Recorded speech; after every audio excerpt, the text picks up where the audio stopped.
La mujer que me rechazó cuando era pobre, ahora trabaja para mí.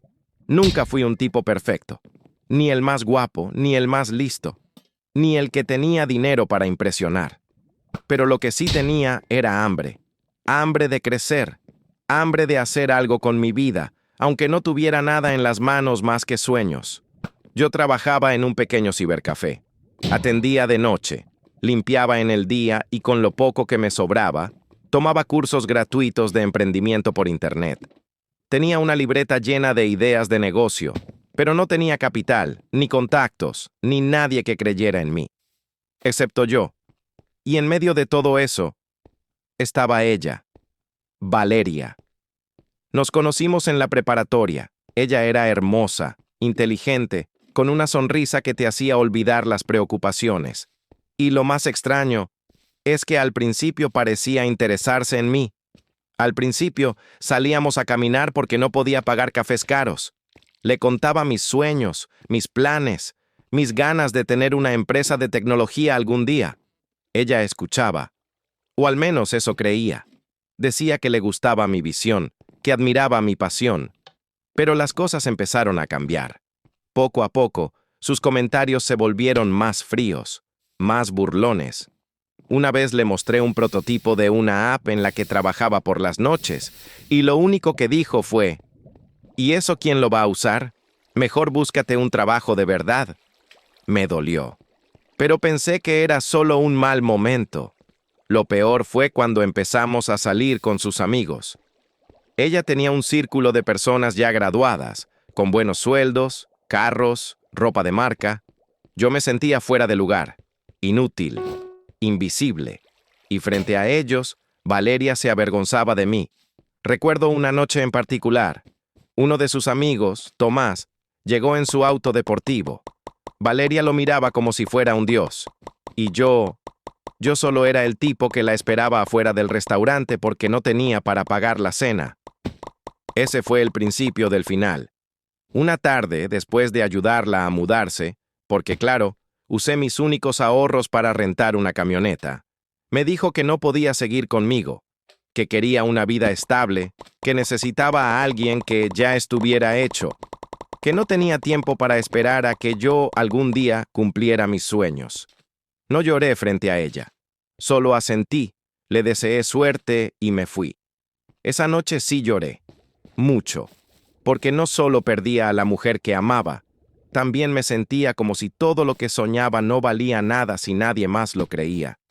Pero lo que Valeria no sabía es que justo esa noche, en medio de mi dolor, algo dentro de mí se encendió. Y ahí fue donde empezó todo. Después de la ruptura con Valeria, pasé semanas encerrado, no hablaba con nadie. Iba al trabajo como un zombi y al volver solo me tumbaba en la cama a mirar el techo. No comía bien, no dormía bien, y cada vez que cerraba los ojos la veía a ella, caminando lejos de mí, sin siquiera mirar atrás. Pero hubo una noche, una en especial, donde todo cambió. Estaba en la computadora del cibercafé, ya casi a la medianoche. No había clientes, solo yo, una taza de café frío y una vieja lista de ideas que había escrito meses atrás. Las leí una por una.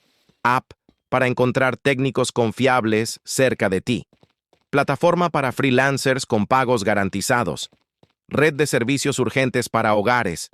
Eran ideas sin forma, escritas con ilusión, pero ignoradas por todos. Y ahí fue cuando me pregunté, ¿y si nadie cree en mí?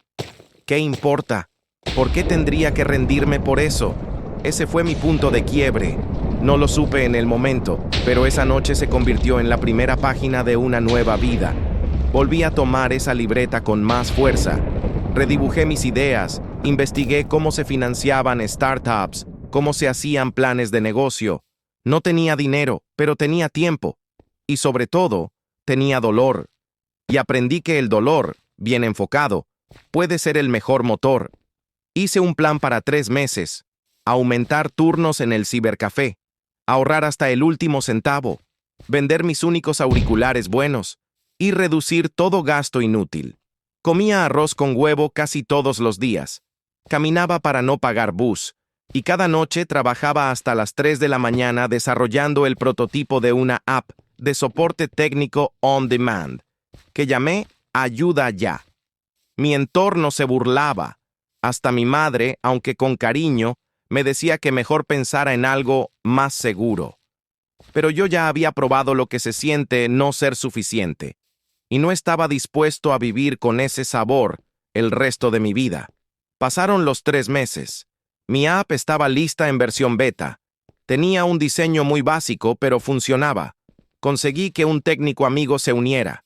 Después 2 más. Y luego empecé a ofrecer mis servicios gratis los primeros días, solo para conseguir reseñas positivas.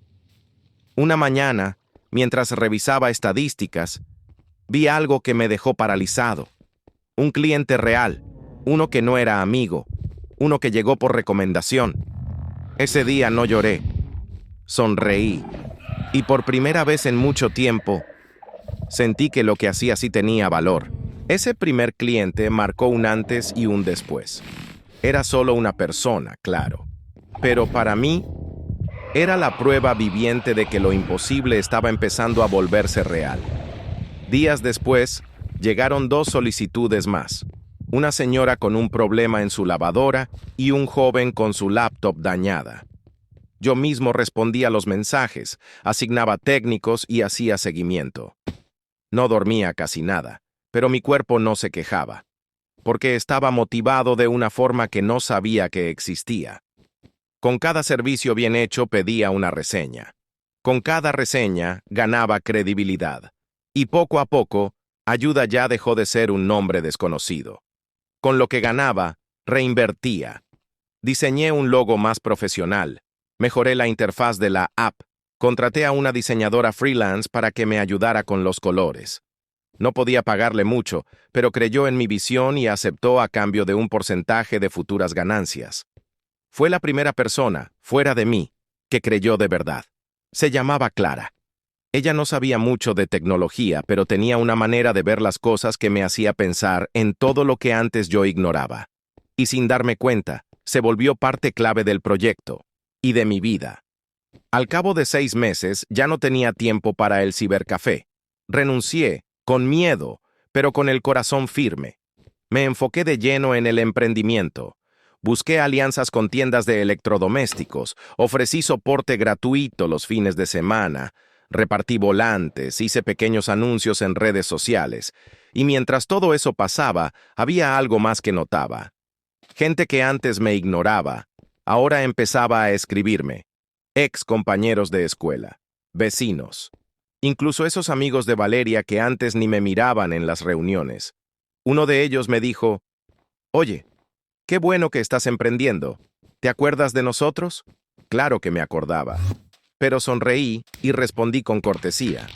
No tenía tiempo para rencores, pero había algo que me carcomía por dentro. ¿Y Valeria? Sabía que seguía en la ciudad.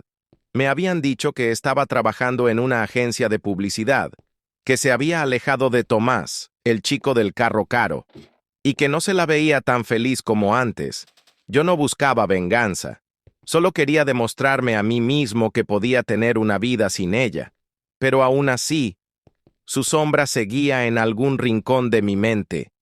Un año después, Ayuda Ya tenía más de 60 técnicos asociados, y lo que empezó con una app casera, ahora era una pequeña empresa formal. Clara se volvió mi socia, y nuestra relación personal creció de forma natural, sin presiones, sin juicios. Ella no me amaba por lo que tenía, ella me respetaba por lo que hacía, y eso valía más que cualquier aprobación. Pero lo más inesperado aún estaba por llegar. Era un lunes cualquiera. Estábamos en proceso de expandir Ayuda Ya, y necesitábamos una nueva agencia de publicidad para manejar nuestras campañas. Clara había hecho una lista de empresas recomendadas y concertó 3 reuniones ese día. La segunda reunión fue con una agencia mediana, bastante bien posicionada. Recuerdo que entramos a la sala de juntas, y ahí estaba ella, Valeria. Tardé unos segundos en procesarlo. Estaba de pie, junto a una pantalla donde se proyectaba el logo de su agencia. Vestía formal, con el cabello recogido y la misma mirada decidida de siempre. Pero había algo distinto. No sé si era tristeza o cansancio. Ella me miró, y sus ojos se abrieron como si hubieran visto un fantasma. «¿Matías?», dijo, apenas audible. Yo asentí con una sonrisa tranquila. «Hola, Valeria. ¿Cuánto tiempo?». Clara, que no sabía quién era, se presentó con cordialidad, y Valeria, visiblemente nerviosa, intentó recuperar el control. Nos mostró la propuesta, habló del alcance de sus campañas y se esforzó en mantener una actitud profesional. Pero yo conocía bien esa forma de disimular. Durante toda la presentación me costaba concentrarme, no por dolor, sino por lo irónico del momento. La mujer que un día me dejó porque no tenía nada, estaba ahora tratando de impresionarme para cerrar un contrato. Cuando terminó, le agradecí la presentación y le dije que lo analizaríamos con calma. Nos despedimos, y al salir del edificio, Clara me preguntó, «¿La conocías?». Yo solo respondí, «Sí, hace mucho tiempo». Esa noche, Valeria me escribió. No sé cómo consiguió mi número. Me dijo que no podía creer cuánto había cambiado, que se alegraba por mi éxito, y que si tenía un momento, le gustaría que nos viéramos para ponernos al día. Tardé un buen rato en responder, no porque no supiera qué decir, sino porque por primera vez en años no sentí absolutamente nada, ni rabia, ni deseo, ni nostalgia, solo indiferencia. Esa fue la señal más clara de que había sanado. Pero decidí aceptar el encuentro, no por ella, sino por mí. Porque a veces, mirar de frente al pasado es lo que nos termina de liberar. Nos encontramos en una cafetería tranquila del centro. Ella llegó antes que yo, nerviosa, jugando con sus manos. Yo llegué sin prisa, tranquilo, ligero. Vestía sencillo como siempre, pero con otra energía, la de alguien que, por fin, estaba en paz consigo mismo. «Te ves diferente», dijo ella, apenas me senté. «Gracias», respondí. «Te ha ido bien, ¿no?». «Sí, me ha ido bien, pero no fue fácil». Hubo un silencio largo. Ella bajó la mirada y, después de un suspiro, dijo algo que no esperaba. «Sé que no fui justa contigo, Matías. A veces pienso que fui cruel, y aunque no lo creas, me duele». Yo no respondí de inmediato. Solo la miré, tratando de reconocer en sus ojos a la persona que una vez amé. Pero no quedaba nada de aquella ilusión. ¿Sabes qué fue lo más difícil? ¿Qué?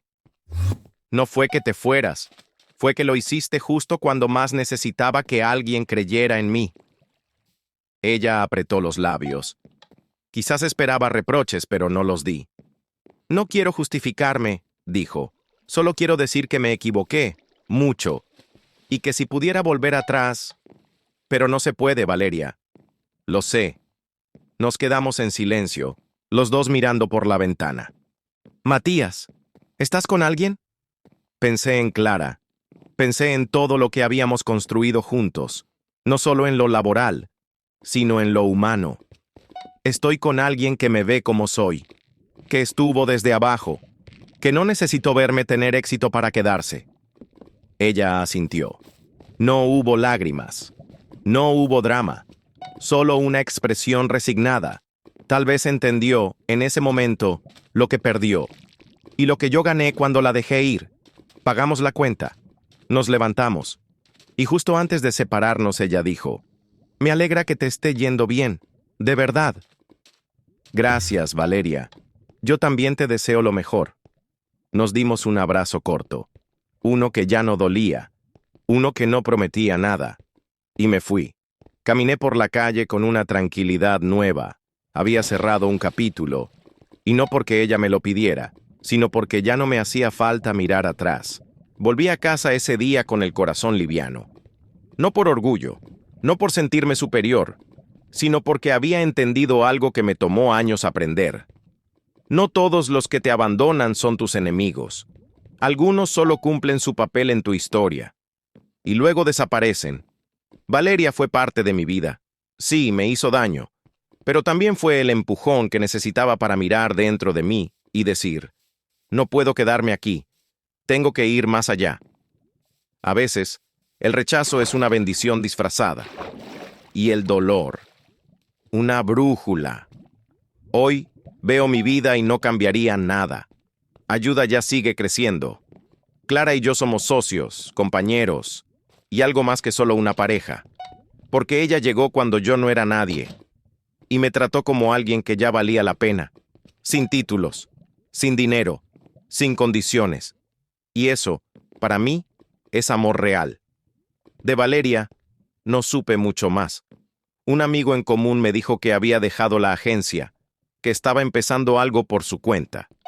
Me alegra por ella, porque todos merecemos una segunda oportunidad, incluso los que se equivocan. Pero si me preguntas si volvería con ella, no, porque hay cosas que, cuando se rompen, dejan de tener sentido. Hoy me siento libre, y si tú estás pasando por algo parecido, déjame decirte esto. No necesitas vengarte. No necesitas demostrarle nada a nadie. Solo necesitas creer en ti, aun cuando nadie más lo haga. Porque a veces, la mejor venganza es vivir una vida que ya no necesita explicaciones.